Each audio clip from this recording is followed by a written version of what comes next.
and it really did work out better. But you've got to be able to, if you're going to kick and scream and yell when something doesn't work out the way that you want, rather than going, all right, what am I learning? What are the opportunities? You will not be resilient. You've got to be able to say, bring it on. You've got to be able to, go, flow with the punches, go with the flow, and that way you'll be able to kind of endure anything, and everything will come out of left field. You will spend millions of dollars of mistakes, or as some of a mistake. You'll be having to redo and waste money, and that's.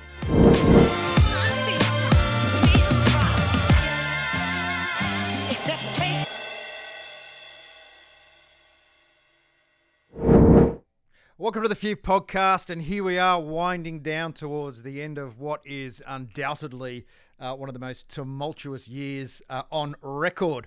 2020 is coming to a close. However, there's still some good news out there. There's still amazing things. We're not buying into this excuse, are we, Sean, that just because it's COVID, just because it's disruption, means that life's over, business is done, there's no hope. Today's guest is someone who personifies the opportunities that abound during COVID, another business success story. We've been looking forward to this one for a while, haven't we, Sean? Absolutely. Really look forward to it. Another 16-year overnight success to chat to. So with no further ado, we're not going to steal his thunder. A big week for you, Tony Nash. Is that correct, mate? What's happened for you this week? Oh, not too much actually. Listed on the ASX. Oh, is that all? Just one of those small life events that we all get a chance to experience, huh? Yeah, that does, I guess, relate to the very few, if you think about it, who gets to ring the bell at the ASX. It's not too many, especially during COVID when people were in lockdown, that's for sure. What's that moment feel like? How did that feel that day? Well, the actual ringing of the bell, for those, this is a forewarning for those that are going to ring the bell in the future. My brother-in-law, who's one of the co-founders, was standing to the side of me, so I was right next to it, and he had this Quasimodo moment where he just had to keep ringing it, and it's bloody loud. So my ear was ringing afterwards. It hurt. So possessed by the moment. Yeah, stand back, give it a couple of dings, I reckon. But no, he got stuck into it. Apparently one of the biggest bell ringers in history. So my ear took a little while to recover. Absolutely. And Tony, clearly you're just so that the listeners know that you're the founder of Booktopia, and seen that move from strength to strength over the last 16 years. And obviously the IPO is a big thing. It's just recently happened. I think it was last week, was it, that occurred? 3rd of December.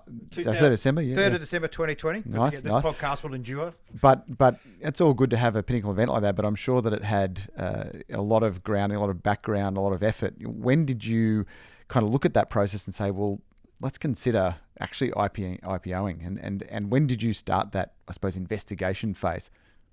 So we tried to list in 2016. We'd done a lot of work back then. So it's 4 years ago. We had started that off in 2015, and we'd probably been thinking about it for a few years before that. In terms of what sort of exit, what sort of equity event could we have to get some money off the table. And the reason why it didn't happen in 2016 was that Amazon announced that week that they were coming to Australia. And so all the funds were said, well, if they're going to annihilate you, so we're out. And we just had to park it. At the same time, Temple & Webster were trading at 15 cents. They're now around $10 or so. Kogan had flatlined since they had listed 6 months before. Surf Stitch were on the way out of the ASX. Redbubble hadn't done too well. So it was really like going down to Bondi Beach on a midwinter's day with a southerly coming in from the Antarctic at about 8 degrees trying to sell ice creams. Yeah. And so what it felt like now, 4 years on, was like going down to Bondi Beach on a midsummer's day at 42 degrees with your trolley and going ice creams, and within a couple of seconds you got a queue a mile long.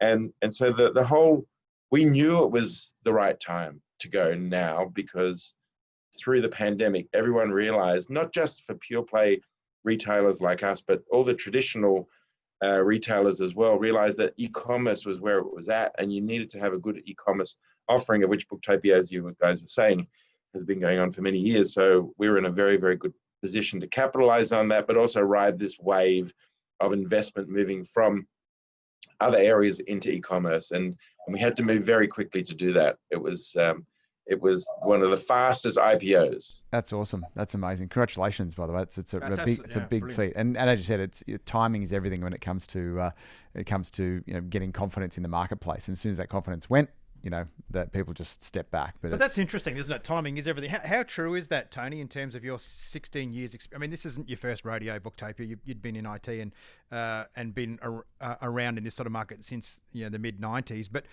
how important is it for the people that succeed and achieve their goals? How important is patience and timing in everything that you do?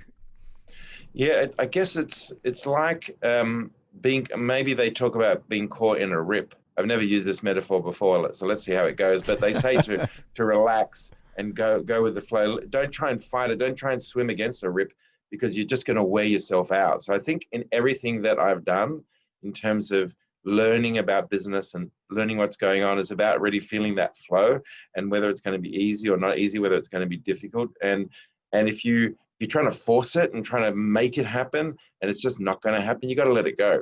So I think from hiring people or investing in certain things or projects, we've made a couple of acquisitions over the years. All those things need to come easy. Otherwise, if it doesn't feel like the synergy's not there, then maybe you're going to put too much effort into having something work out the way that you want, and it's not going to work out for you.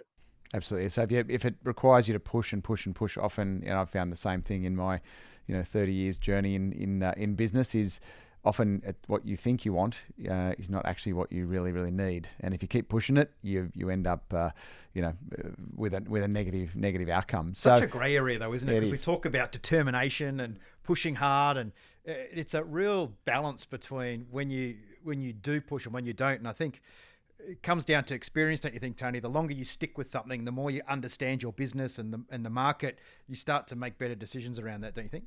Yeah, I guess if you're a pro surfer or even a surfer who loves to get out into the ocean, I'm not, but you got to pick your waves. And there's a whole series of them coming through, and you're going, oh, that's the one to ride. And they know which ones to leave, and they know which ones to ride.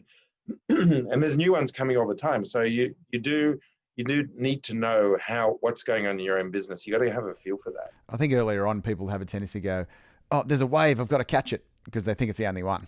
And often that's, and I've made that mistake early on in my business journey, is, just try to catch every wave that came. And what you realize is that saying no is vastly more important than saying yes, because it might only be 1 in 10 waves, to use that analogy, that is the one that you should really be riding. And it's an important one too. So great segue, mate. Yeah. What was that first wave, Tony? We'll stick with the surfing analogies. When was that first Booktopia wave coming over the horizon for you? And what was it that got you excited about that first step? When we started Booktopia, we were doing internet marketing. We were getting people to the top of Google, driving traffic to websites. And the reason why we were doing that is before that, we had a failed internet software business. And before that, I was in recruitment for the computing industry. So when we had done a job on Angus and Robertson's website to get them to the top of Google, when we had done that project and got them to the top of Google, we got introduced to the company that was managing their site and fulfilling their orders for them. And they had about 80 bookstores websites that they were managing. So we had a meeting with them and pitched the idea of them introducing us to their other bookstore customers. So we'll get them to the top of Google as well. And we would get more project work.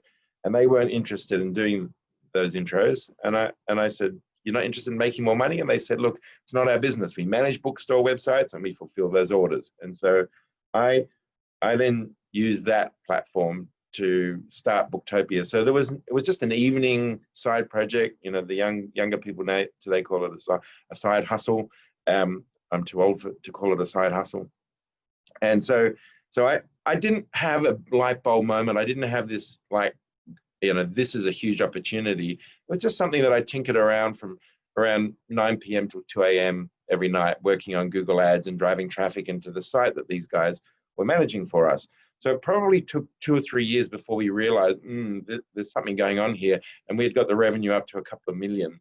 And that's when we thought, well, let's just take it to the next level. And for me, the way that I kind of operate as a business entrepreneur is I look at the horizon point, my next horizon point, and I just go for that. So it was about getting from 2 million to 5 million in revenue. And what have I got to do to get there? What do we need in place? How do we make that work? And as you keep setting those horizon points, you start to formulate a strategy or plan how to get there. You may not know how to get there, but that's where you want to get. And so it kind of those waves kind of came through many times over as we made greater insights, holding more stock. No one was really doing that online. Amazon was doing it, but they were overseas. No one was doing it locally. Having a customer service team here on the ground that people could call, having book experts, lots of things that came through, getting into academic, getting into tertiary books. It was many things that happened along the way where I had to kind of work out whether that was going to work or not work. It's interesting how you talk about having inventory and a local base here. I know in COVID, I don't know about you, I'm using it as an excuse not to exercise. I've been waiting for some weights to arrive for 4 months through an Australian-based fitness company that obviously holds no stock here, and everything comes in from China. I think that's also really important there, Tony. We talk about marketing, we talk about the ability to raise the profile of a business and deliver a service, but how important is that back end? How important is it to invest in the basics and to have that just in time? I mean, I know in our family, we're constantly the kids, my partner on Booktopia, just constantly looking at reading, expanding knowledge in a certain area, and it's pretty much there the next day. How important and how much of an investment was that in your back end? So the main thing to understand is the one question we've asked every day: what do our customers want?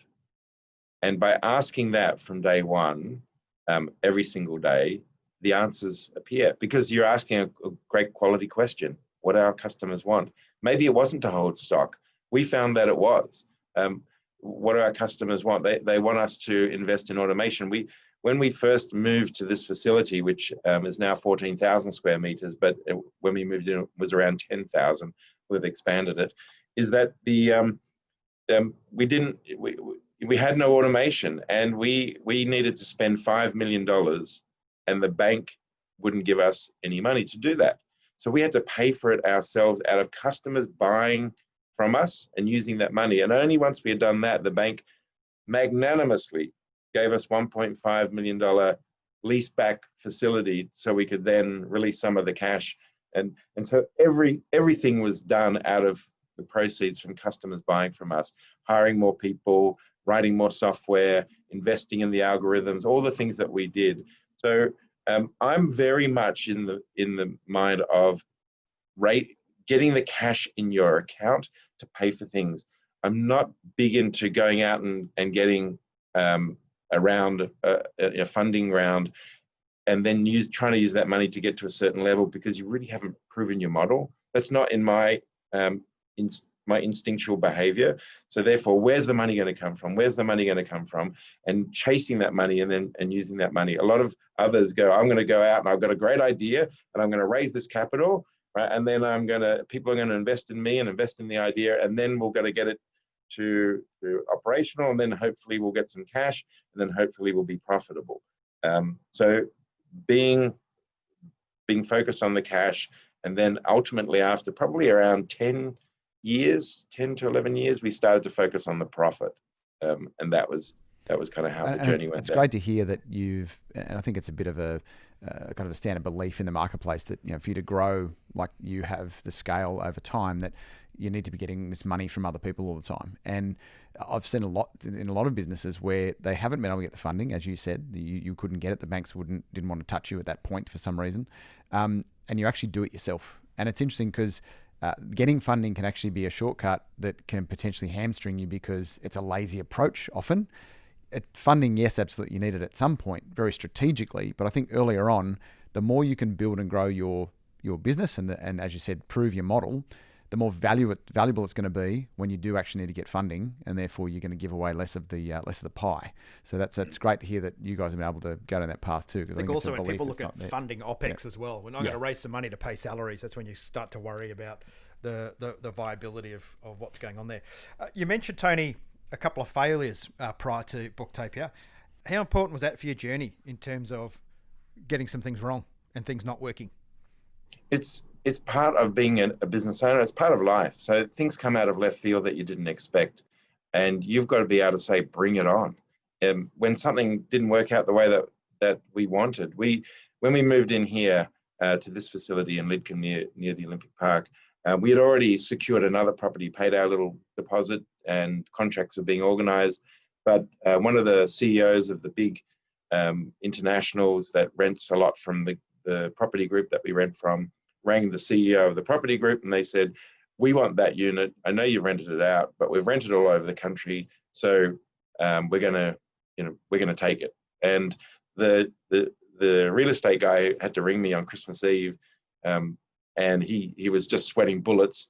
Tony, I've got the worst possible news, and he explained what happened, what I just described. And I'm so sorry, because we've been looking for 9 months, and finally we found the place that we wanted. And I said, relax, Sean. The reason why you're telling me this is that there's a better opportunity waiting for us around the corner. And really? Yeah.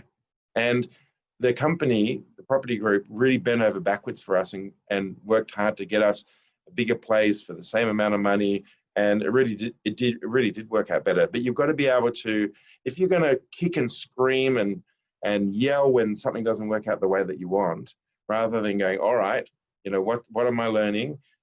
What are the opportunities? You will not be resilient. You've got to be able to say, bring it on. You've got to be able to, go, flow with the punches, go with the flow, and that way you'll be able to kind of endure anything, and everything will come out of left field. You will spend millions of dollars of mistakes, or as some of a mistake. You'll be having to redo and waste money, and that's what it is to be in business. So one of the things I picked up while we were doing a lot of background research and going through some of the information on yourself and your journey, is one thing that stood out was, and you've just said it there, is it's this real estate guy was expecting you to probably lose your stack, blow your stack, and be all upset and everything. But what came through was this underlying positive mindset. What do you believe? Why do you believe that's so important for business owners when they're on this journey? Where does it come from? Is that who Tony is, or you learn through the mistakes that you've made and the things that went wrong around you, that you have this ability? Yeah, where do you think that positivity comes from, Tony? Yeah, so we just had our Zoom 40-year school reunion. I'm 57, right? So high there you go. Reunion, We've got his age. We were having a chat years. about beforehand. We're like, oh, we need to talk to Tony about, can you find success, with a bit of maturity. So we said, oh, we're not going to ask how old he is, and there we are. Thanks, mate. You've made that bit a little bit easier. Sorry. So your reunion. Yeah, that's right. So it was more that the people that I went to school with would probably.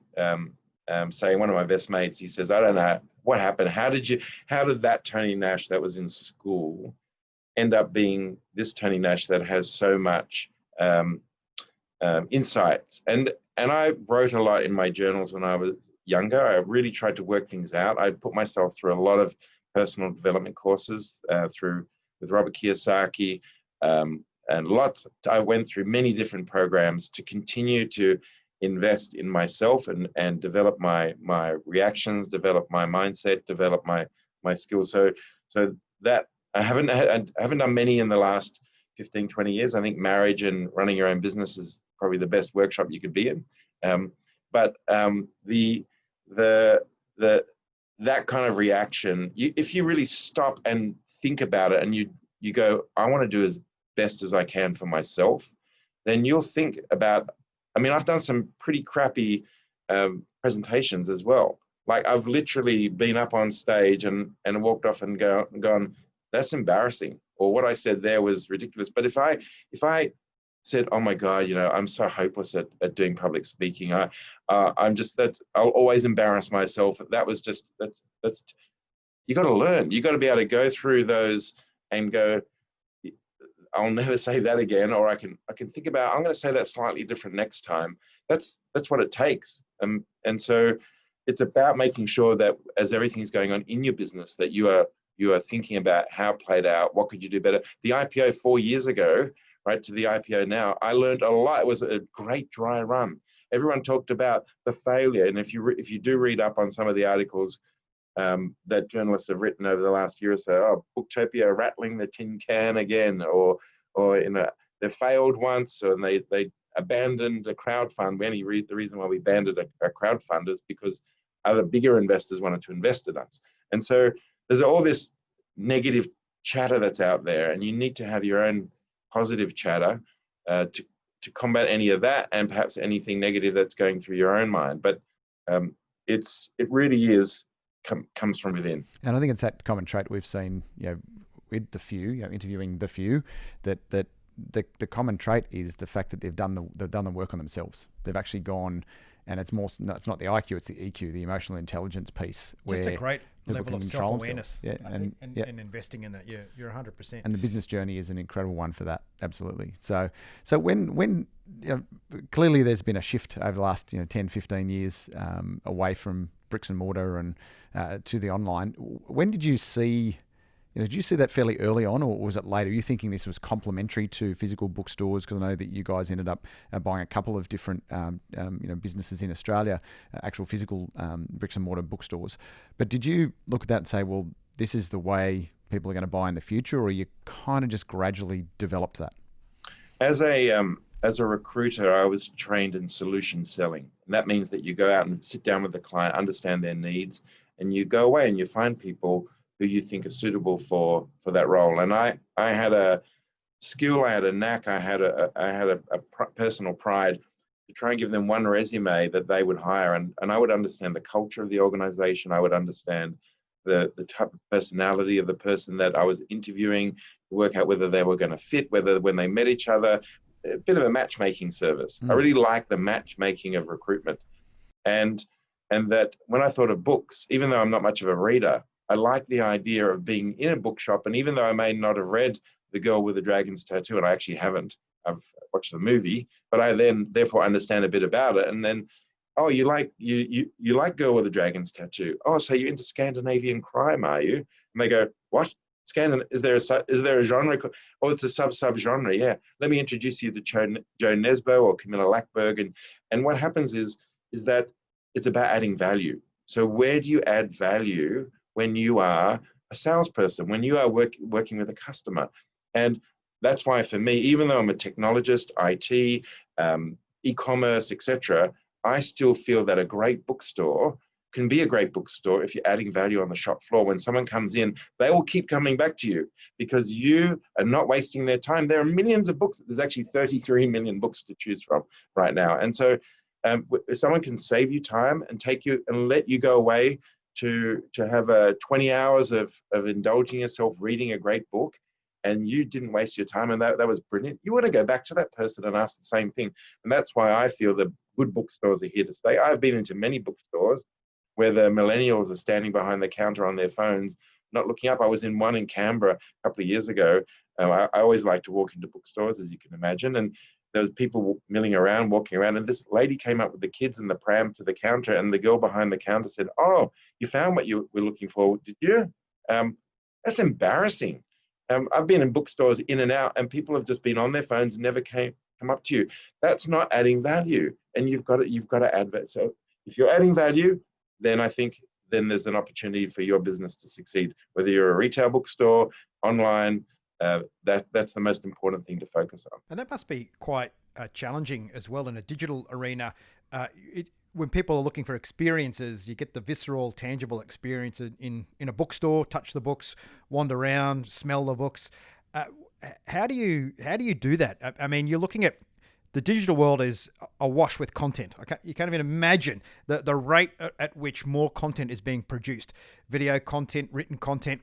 What's the trick to delivering content and value in a digital world that lands someone to buying a paper book? For us, it's about having book experts working in our teams, actually organizing the site like they would be in a big bookshop, organizing the shelves. So when you walked in there, that you're delighted by the way that the shelves look and all the options and the books that they've cherry picked out of all the books available to showcase front out or spine in. Right, that's what we try to do, because we have the algorithms sitting behind them, because with 4,000 categories that exist in the book industry, and subcategories and major categories, etc. You can't organize all those shelves, but having the major ones, so the fiction and the romance and children's and philosophy, etc. Those guys are looking at those and they're looking and going, I want to put this one up the top. Why? I know it's a debut author, never been read before, but that book is going to win the award next year because it's just like anyone would do in a normal bookshop too. That book is incredible. And so therefore we have good book people who have worked in bookshops in the book industry in that team, the trade team as well as the academic team, to organize the site. So it's as close as you can get to being in a shop without being there. You mentioned before setting horizons, Tony, and it's interesting. A lot of entrepreneurs, highly motivated, positive people, that's something they're really good at, is setting the big dream. What seems to happen though is they don't get there. It was really telling when you said before, you must have been really excited by your APO and you're like, yeah, it's just yet another small step, another incremental step on your journey to success. We talk about the concept of SLJs, shitty little jobs, the small bits of detail that happen every day. How important is it to be able to get the small things done every day in order to achieve those big, 16-year, 2-year, 3-year horizons? Very important, but that's when you hire other people to do them for you. Great answer.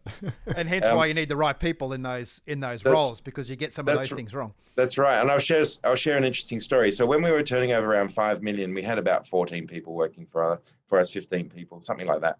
And there was another guy that had another online bookstore who I knew, and he was turning over a couple of million. And I rang him just to check in, how's he going? How's he seeing it? What's happening? And he said to me, oh, Tony, I've had 18 angina attacks in the last 3 months. I said, mate, what's going on? Why, how's that? He goes, oh, my wife and I were working 6 days a week, 18 hours a day, and we're just totally stressed. I said, don't you have any other people working for you? And he goes, well, we've got 2 casuals coming in and helping out. I said, well, why don't you hire more people? He said, well, they don't do it as good as us. And that's the point. They'll never do it as good as you, but they're doing it. They're doing part of it. So I've never been afraid of hiring more people to take, to carry the load. We've got over 200 staff now. So it's about hiring the good people and creating great systems and processes for them to work within. And so therefore, when you ask that question about SLJs, it's kind of like, well, I guess we all do them. I report to a CEO at home. So most of my SLJs are reporting to my wife and making sure I did this and I did that. And did you do this? Right. That's being the home partnership. But that's a bit different to the office. But I have a good EA and I've got a great executive, and we've got tremendous people working in all the different departments. They're very passionate about what we do and the role that they're playing, and that we're growing, and they're part of a growing organization. So I think sometimes you just do them. Sometimes it's important actually to work out. Some people just keep doing them, but don't stop to think, could I drop that or do it very differently? And it just keeps them busy. It's very important to analyze, is that just keeping me busy, or can I think of something else that can mitigate that? Or, even just only before we came on, I with one of the roller doors, the guys have they keep the roller doors up in the warehouse, which lets a lot of dust in, which really irritates me and my deputy CEO, Wayne Baskin. We both get irritated by that. Can't we just give them like a clicker? We use it at home when we rock up to our house. Why don't we organize to have a clicker? And it's just those things that people don't stop to think, and they waste time. And it's important to challenge that. I think that's the most important thing, to continue to work out whether you're wasting your time or not. It's such a strong belief in small business owners and working with them in what I do, day to day, is that same thing. It's like, oh, but they're not going to do as good as me. And one of my mentors that I had 15 years ago said to me, they might not do it as good as you, but if you got 4 people doing it 80% of what you can do it, how many percentage are you getting? And I'm like, oh, that's right. That's spot on. A heck of a lot more, and I think too, the whole thing about people doing the same thing over and over again is a lot of the time driven by their lack of an intrinsic motivator that's strong enough, and that purpose piece. So what is it? What's the purpose that's been driving yourself, Tony? What's given you the fuel to continue even when you've hit a wall or something's come up or some things happened? What's been that intrinsic motivator for you? I think if you're very fixated on the outcome, then you'll crack through anything. I'll share a story with you. It's a funny one. When I was doing a lot of that personal development I was talking about, we had I forget which course I was in. I can't remember. There was about 30 people in the course, and it was a game or a session that they set up, which was basically they split the room in half, 15 on either side, put some masking tape down one wall and on the other wall, and one group was the dogs and one group was the cats, and I was in the cats, right? And the guy, our little supervisor of our group, said to all of us, okay, what you got to do is you got to get from your side of the wall to the other side of the wall past the dogs, right? And that's your job. Ready, set, go. So we all charged across, and a lot of us got across, and others didn't make it, and there was lots of giggling, and there's a bit of fun and grabbing people, and so so probably 70% got across. We had a debrief. So how'd you go? What happened? What did you learn? And then we went, and he said, all right, let's do it again. This time I want you to try as hard as you can. All right. And so we met, ready, set, go. This time probably 90% got across, and therefore there was a few more injuries, or maybe a few inappropriate things were done, and more determined and less determined. And we broke out into our groups again. Anyway, the guy that was managing our little group said, all right, here's the deal. You cats, your kittens are on the other side of that room. And if you do not get across there, those dogs will eat your kittens, right? You understand? Ready, set, go. We absolutely pulverized them. And everyone, and the dogs, it was like everyone got across, and everyone understood the intensity of what we had to do and the moment, and we had to save our kittens. So sometimes in business, you've got to understand, what is it you're really going for? What are you really playing for? And do you have the heart in it, or do you have the intensity or not? So if you're very fixated about a goal, you will cut through anything. And that was a very important lesson to me. Even though I got through every time, I was an athlete, and I probably knew how to get through better than some of the other people, because we had all sorts in the course. But what I observed with the others as they were able to cut through, where I would have originally thought, oh, well, they're easily going to get tackled. They had it well within them, and to dig deep down and understand that. And I think it's really important for business owners to understand that that's what it really takes sometimes, to have a very clear goal, get your team aligned, go, that's where we're heading, and then you probably will cut through a lot of the obstacles, and you make better decisions. You won't fart ass around and trying to be nice, and you just, let's get this done. And you said it there, you got to get your team aligned, right? Because you're not clear where you're going. How are your team going to have any idea of where it is you're headed? And it's amazing when you get into these bigger organizations, it's just chaos. The clarity is not there. When Tony's a disruptor, one of the key parts of disruption is being focused on what you are disrupting and what you're doing. Organizations that are being disrupted are the complete opposite. They are all over the place. They are failing to create focus. There's too much money, too much going on, too many people. It's absolutely chaotic. You mentioned about the intrinsic motivator, and then Tony, you also mentioned about being part of a growing organization. How important do you think it is to your team, the 200 folks that work in your company, that you're moving forward all the time and you're winning little wins continuously? Do you think that's motivating in itself? That it's a journey that people want to be a part of? They want to feel that winning culture?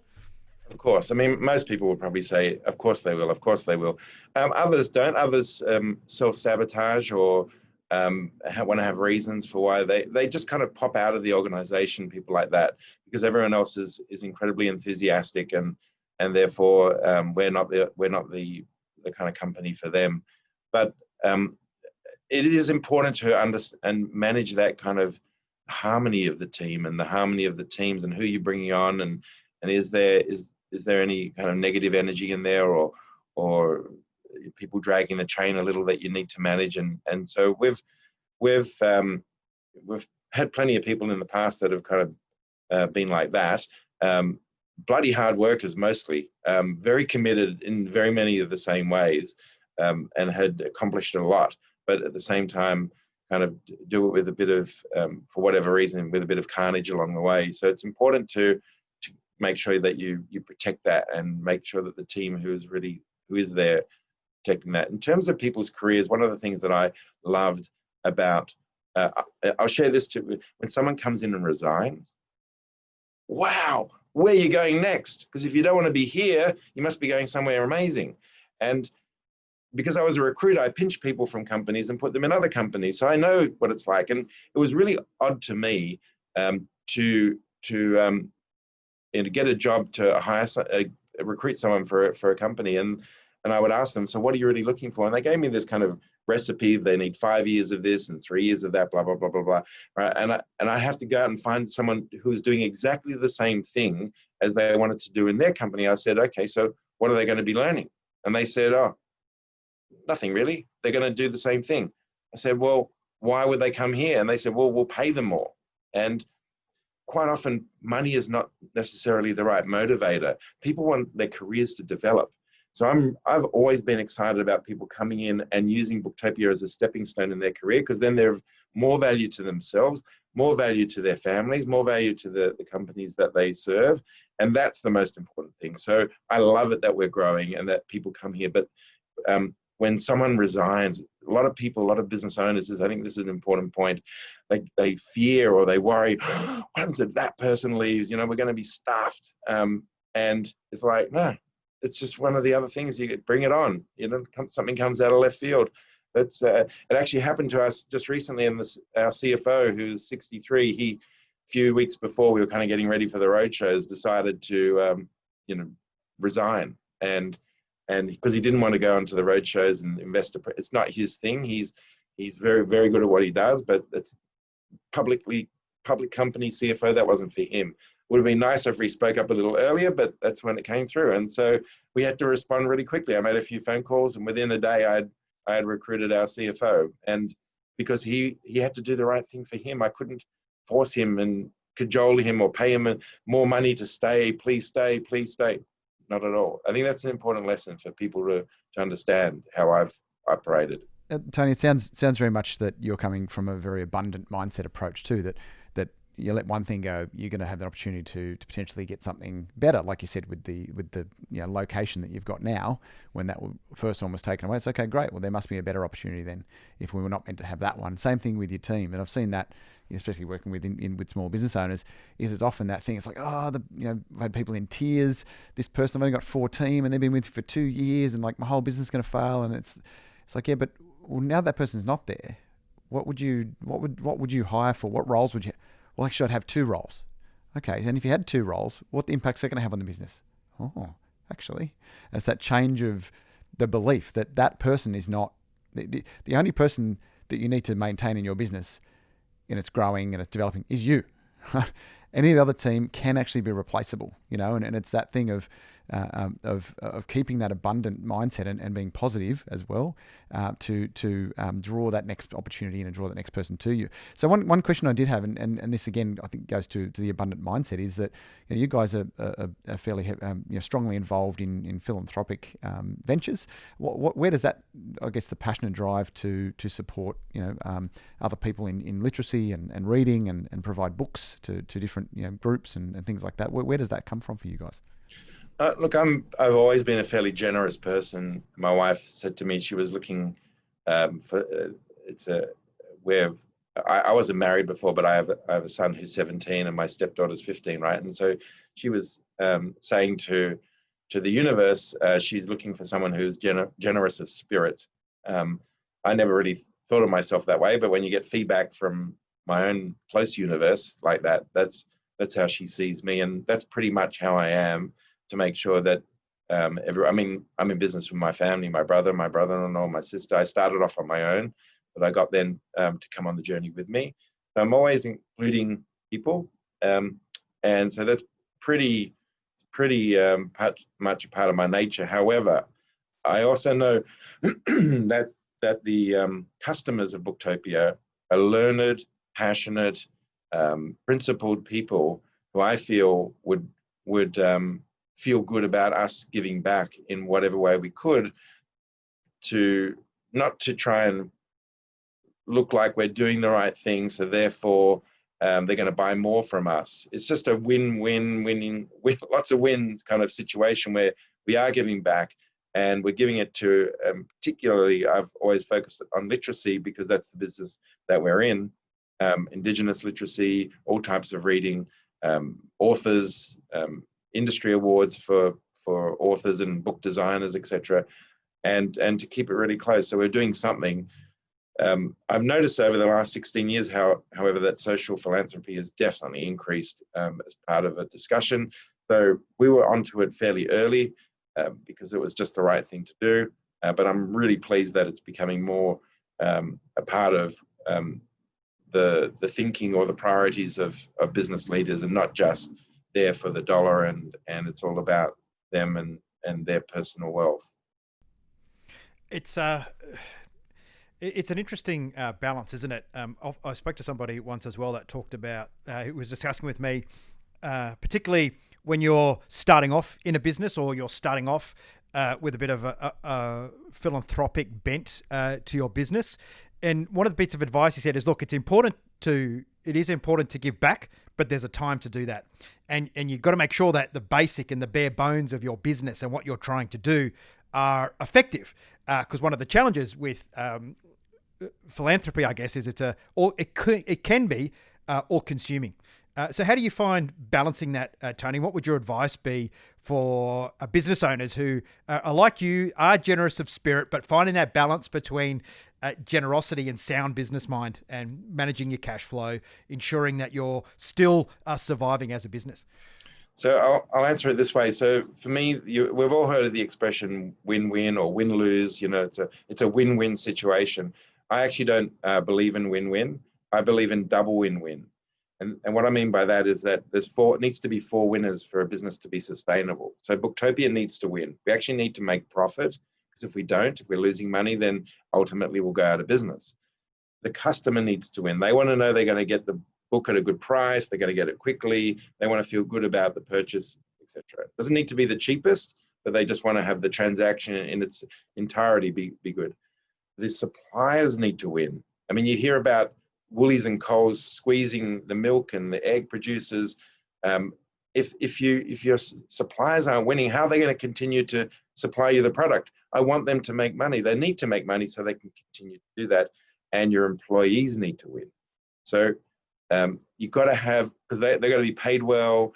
They've got to be able to get up each day with as much energy as they had the day before, and they're not worked to the bone. You hear some of the terrible stories about Amazon with ambulances outside the front of their building. I have no idea whether that's true or an urban myth, but I like to continue to talk about it because it does continue to, to populate that idea. But regardless, having your employees be able to be everything, that's a sustainable model. So when I think about philanthropy and everything that all the philanthropic programs we've been involved in, is we have a very strict budgeting process. So I know that we've set aside already certain programs for this year. There's a certain amount of money, and that's it. And then when people ring up, I say, look, we only focus on literacy in Australia, because until we've handled that, because they've got all these other overseas things, and we have a certain amount of money that we can work with. But tell me what you're doing, and we'll see if we can get it into the next financial year. So then you have the power to say no. But more importantly, what I found, because they're ringing me, is that really impressed, because these are people who are looking for handouts. And when they hear that you actually have got a model and it's defined, and even I think at the moment ours is around 80 to 100,000 a year of our own proceeds, our own profit that we're putting into that. And then we do lots of other things that we give away, a lot of books, which isn't included in that. But in terms of some of the things that we donate to, that's how much we give, right? So therefore, if it's just $3,000, you're done. That's great. Oh, we've got a program, we've got a philanthropic program, and it's already dedicated. But people feel good when they ring you and you say no to them, when they're inspired to make another call. And that's what you want to do. You want it when someone rings you up to ask you to donate, you've got to be able to inspire them to continue to go on. I've got a bit of a thought run here. Sorry, mate. I'm just going to keep running with it. I've got a couple of things that have sort of come out while you're talking, Tony. One of the concepts you mentioned was, and I'll use Rich and Jeff from the Beer Cartel's words here. A few months ago, we had a podcast with a beer company. It does pretty much what you do, but it's craft beer. It's an online retail business. And one of the things they said is, if to be successful as a founder and an owner of a business is you've got to find a real thrill and joy out of problem solving. How true do you think that is in terms of waking up in the morning, having a problem? We call it the excuse matrix. A lot of people that I guess that want to be one of the few, but maybe don't get there, is, oh, there's an excuse not to. I mean, you're in a bit of a David and Goliath battle with Amazon here, right? Like this, you've always got this giant there, and that would be a great excuse for a lot of people who are looking at online retail to go, oh, it's too hard. How important is your desire to solve problems on a day-to-day basis? I can understand why he might say that. That doesn't feel like how it is for me. It feels more like breathing or exercise or eating. I don't know. It just feels more natural. I have ADHD. I didn't know that I have ADHD until a few years ago when my wife, my son's stepmother, said there's really something going on with my son. And through finding that out, we found out that he had ADHD, and then he got on medication. He went from a BC student to an A student within a month. It really helped him focus. And so it wasn't long afterwards she said, I really think you've got it as well. So off I went to the psychiatrist, and he said, there's no way you've got ADHD. He said, look at Booktopia, it's hugely successful. You're doing this, you're doing that, incredible. Anyway, so he said, but before I make my final decision, is it okay if your wife comes in? I said, of course. So a week later we go in, and after about 20 minutes, he looks at me and he goes, you definitely have ADHD. And so what I learned from that, and what I've learned about myself, is that with ADHD, you love doing what you want to do, and you really hate doing what you don't want to do. So it's a bit of a superpower, especially if you're an entrepreneur, or if you're a painter, or if you're an artist or a musician or something. And I'm sure over history, some of the greatest inventors and artisans have probably had some sort of condition like that, where their relationships were awful, but what they produced was incredible. And so to me, when I answer your question in an odd way, I've got to take that into consideration, because I actually naturally enjoy solving problems or thinking. I think three-dimensionally. And so rather than, people say, you got to think outside the box. No, you got to think outside the cube, because there's always a different position where you can be looking at a problem, and you've got to be able to look at that in a different way. And I had a great experience. I did the business school for entrepreneurs with Robert Kiyosaki in Hawaii, and it was 16 days. It was in 1993. They still run it, not Robert, but it's still run. It's about 8 days. When the COVID's over, it'll be back on again. And one of the things that I learned was there's an American guy, a Texan, who was teaching us about negotiation. And he was talking about, you've got to think in 3D. And you've got to be able to see these problems three-dimensionally, because you'll see things that others don't see, which is really how I felt when I got into the book industry, because everyone had been looking at it like the world is flat for so long. And for me, I could just see all the opportunities that were there plain for me to see, because I didn't think the way that they thought. And so after that particular session that night, I was really exhausted. I went to sleep, and I woke up at about 10:30 p.m. I missed dinner, and I walk outside. So we're in Hawaii, midsummer. I walk out, and there's these people in the middle of the night on deck chairs in front of the pool. I said, what are you doing? And they said, well, there's going to be a lunar eclipse. And it was one of those eclipses where the earth is in front of the moon and the sun is behind the earth. So it has that kind of orangey, nice glow around it, right? And all of us, I'm standing there watching with them, and all of a sudden the eclipse starts. And the moon goes from this bright white that we always see to a nice soft orange. And all of a sudden when you used to see those 3D kind of magic eye things, and all of a sudden you get to see it and you see the 3D, your eyes defocus. All of a sudden I saw this ball hanging in space with foreground and background. And I realized then that's how they could get to the moon, because it was just from here to there. And there's a lot about thinking in 3D that people and entrepreneurs and anyone, kids, whoever, politicians, like, you've got to think three-dimensionally if you're going to get a different position. Otherwise you're stuck, and all you can see it is one way. And that I know you asked that question in a certain way, but that to me is super important to understand, because if you can get that, then you can start to develop the skill to do it. And because for me, it's very natural to think that way, to try to look at different positions. That's interesting, because as a fighter pilot and being trained to think 3 dimensions from at the age of a teenager, I think you've said it in a way that sort of just struck a chord, which is you can always come at a problem.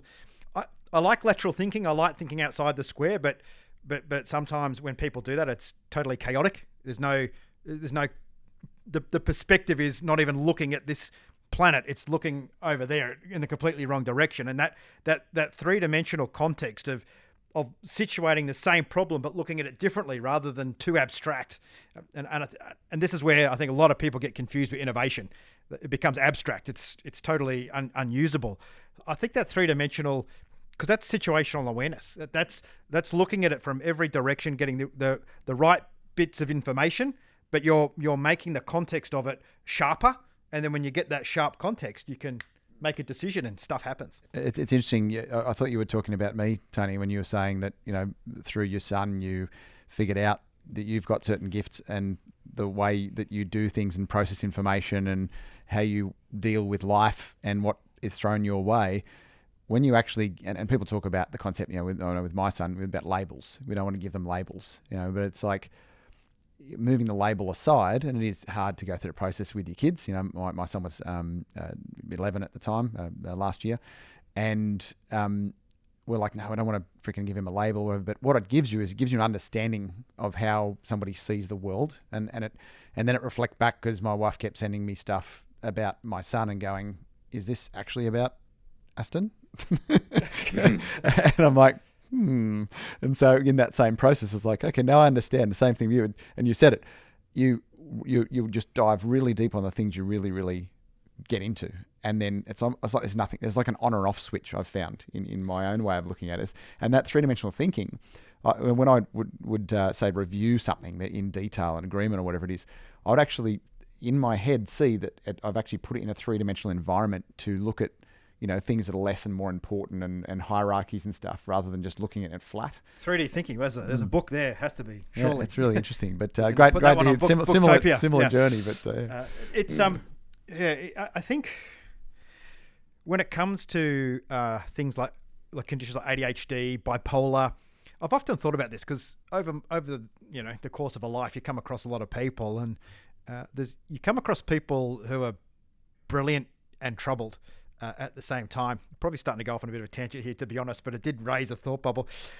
How important is it, though, to be able to have that perspective, to be able to, because no one's perfect, right, Tony? I don't think anyone's, there's no perfect human out there. You look at people that are very good behavioral learners, structured learners, doctors, lawyers, who have that very process-driven approach to things, and incredibly valuable. How important is it to embrace that part of yourself? I think the 2020s is definitely the decade of mental health. We've heard it already for a little while now. People, famous sports people, politicians, other people taking a mental health break, or I'm suffering from depression, or I've got this affliction. The more that we talk about it, the more it moves from being, it's kind of like homosexuality from when I was growing up in the 70s was really taboo, was like you never ever talked about it. And if you were homosexual, then it was just, like it was traumatic for them and for the family. Now it's just the norm. We just go, yeah, oh, right, that's the way you're inclined. Terrific. I mean, that's the way I certainly live my life. And I know the majority do now, some don't, but the majority, it's more mainstream. And I think with mental health, it's going to go through a similar kind of transition of people realizing, actually, that's very fluid. We really do need to be mindful of where people are at. And I think the more that I talk about it when I do my keynotes, and I've had feedback, people come up to me afterwards and they say, they don't talk about Booktopia or about entrepreneurship. They want to talk about mental health. And therefore, the more that you know who you are, rather than beating yourself up for, why do I keep doing that? Why am I keep sabotaging myself? Why am I a procrastinator? All these things become, once you become more accepting of yourself, then it's easier to then manage yourself and move on. Absolutely. The clear understanding of self, and we had an event recently, and the theme was about self-leadership, and the first pillar that we were teaching in that was about know thyself. And because you say you know how to deal, if you know how you compute in a situation. So for me, for example, I'm quite a strong introvert, and I read a book called Quiet by Susan Cain. Incredible, or listened to. I don't read books. I'm not great at reading, so I listen. And it was life-changing. It was absolutely, because when I thought I was a bit strange going in at a conference or something and sitting in the toilet cubicle and just shutting the door and sitting there for 10 minutes, just because I couldn't look or talk to or hear another person talk for a while, what I realized is that how I tick is that I was going over my limit, and I needed to get some time to get back down into a more comfortable place. And so that process in my own is, I probably started 3 books a year, read one chapter and never finished them for 20 years. But when I was introduced to audio books, for me was life-changing. I'm doing 30 plus a year now, and the ones I focus on are the ones about self. So I mean, one of the recommendations for any people that I work with or anyone looking to get to know themselves is start with books, because books is someone's 10, 20, 30, 40 years of their life experience condensed into 300 or 400 really, pages or 5 or 6 hours of audio, and you're getting the distilled purest form of that person's perspective. And I think it's so powerful, and that's why I have a massive love of books now, not necessarily the physical ones, but what they actually can do for you as a growth tool. I'm the same, Sean. I only listen to audiobooks. I rarely read. If I do read, I need to be on holidays and relaxed. Yep. And I'll read an adventure fiction or something like that. But mostly I'm listening backwards and forwards to work. And I've gone through similar kind of numbers of books. I've actually also listened to some fiction titles as well, which I would never get around to reading ever. Yeah, likewise, the sci-fi area, I like those, so it's good. Yeah. So what would you say the top sort of 2 or 3 audiobooks / books that you've read, Tony, that really stuck with you? Where do you think? Look, you can't go past Brené Brown.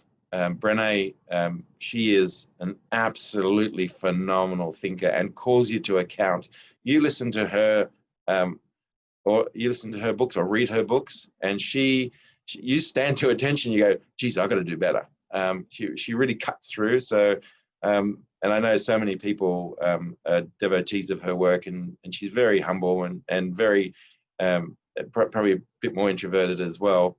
And so I really love listening to her work. Some of the others, recently I interviewed a guy for my podcast series who's got a book called Indistractable, near Ayal. So indistractable, not indestructible, indistractable. Very incredible message that he's got. So that was one recent one. There's recently Sapiens. So just those kind of fantastic, more philosophical, big books like that. I enjoy listening to and contemplating as well. It's quite wide ranging. It's a hard question to ask too, because I think books at different points in your journey have a much higher or lower relevance as well. I've found it, that some of them. I remember reading The Way of the Superior Man a few years ago, the first time listening to it. And I kind of didn't fully get it. And then I listened to it 12 months later. It was like a new book. And then I listened to it about 12 or 18 months after that again. It was like a new book. I feel like Star Wars. When I watched Star Wars as a kid, it was totally different to when I watched it as a 30-year-old, mate. Yeah. There's a bit of something in that for everyone. So let's clearly, you've had a big month, Tony. You're well and truly one of the few. To get there, we travel through trials and tribulations. How can you explain to people what it's like to be you? How can you express to people what makes the battling, the challenges, the sleepless nights? What is the benefit of being Tony, of being the few? That is a freaky question. I've never been asked that before. I would immediately respond and go, "Oh, you wouldn't want that." I wouldn't wish it upon you. I think to me, it's about everything's a bonus. I feel like I've accomplished so much in my life. I traveled around the world for 3.5 years. My professional career, I've accomplished a lot. Great friends. Sport, I competed at a high level. Worked with my family. Met a beautiful woman, and got married and fell in love, and my son, who was going to be a single child, has now a sibling through and my stepdaughter was going to be a single child. So lots of things have happened, but I'm very much an optimist. So it's about always looking at the positive, enjoying people's company, and that's a weird question. I would have wanted to think about that for a couple of days before I come up with an answer, then kind of immediately react to something. It's there's a lot of personal pursuit. To me, it's about learning. It really is about the joy of learning and evolving.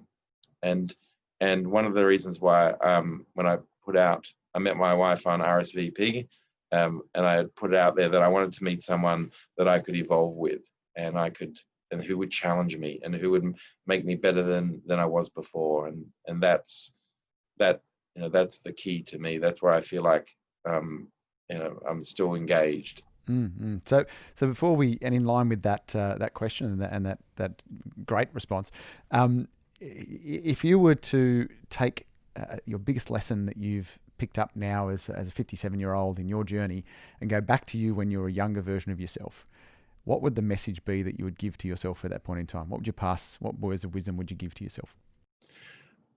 Yeah, you probably worked out I'm a bit of a storyteller. I'll share this with you because it kind of came up before me. Didn't get a chance for me to include it, but I'll answer it this way. When I was doing all those workshops, I did a bit of a crazy one called Spiritual Mastery, and it was a 10-weekend kind of program. And on one of this Australian guy, a Greek Australian guy who had spent 14 years in India studying to be a Swami, a guru, came back to Australia and he ran this course. And so he explained to us during one of the weekends that there was a weekend 3-day weekend workshop that they were running in India. 800 people were arriving, and it was a meditation retreat. And 15 minutes before it was supposed to start, or an hour before it was supposed to start, word got through that his guru that was running the whole course, the great guru, had just died.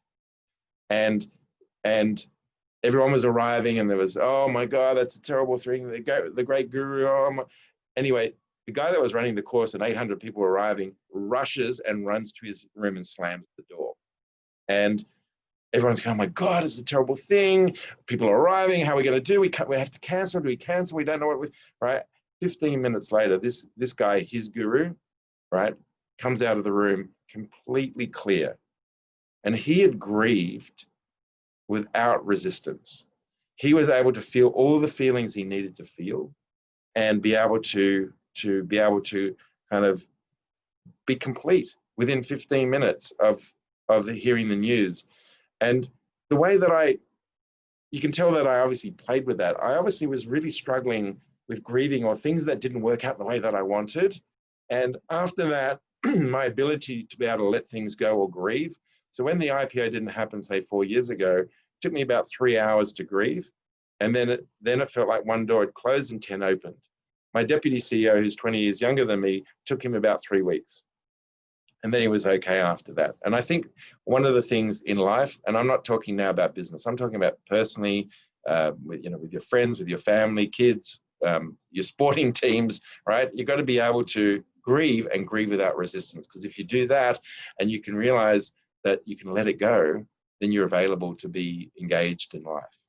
That's incredible. That's awesome. That's seriously insightful, Tony. Thanks very much. Tony, we really appreciate you taking the time out of, no doubt, your incredibly hectic schedule to share some of these insights. For a lot of people, we're all on the journey. The journey never ends. And some of the stuff that you've mentioned today, I know certainly got me reflecting on what's been a pretty tough 2020 and given me a little bit of clarity moving forward as well.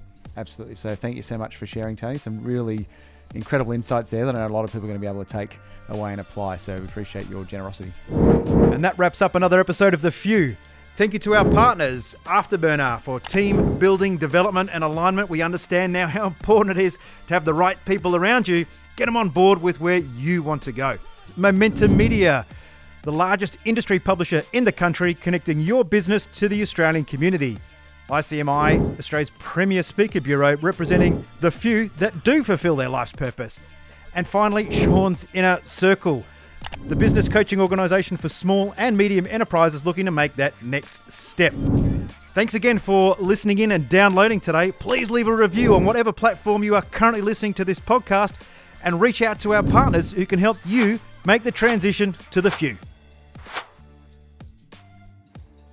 Yeah, I look forward to the next time. This is just a part one. We've got to come back and do some more. Absolutely. Look forward to it. Yeah. Great. Good Thanks, on Tony. you.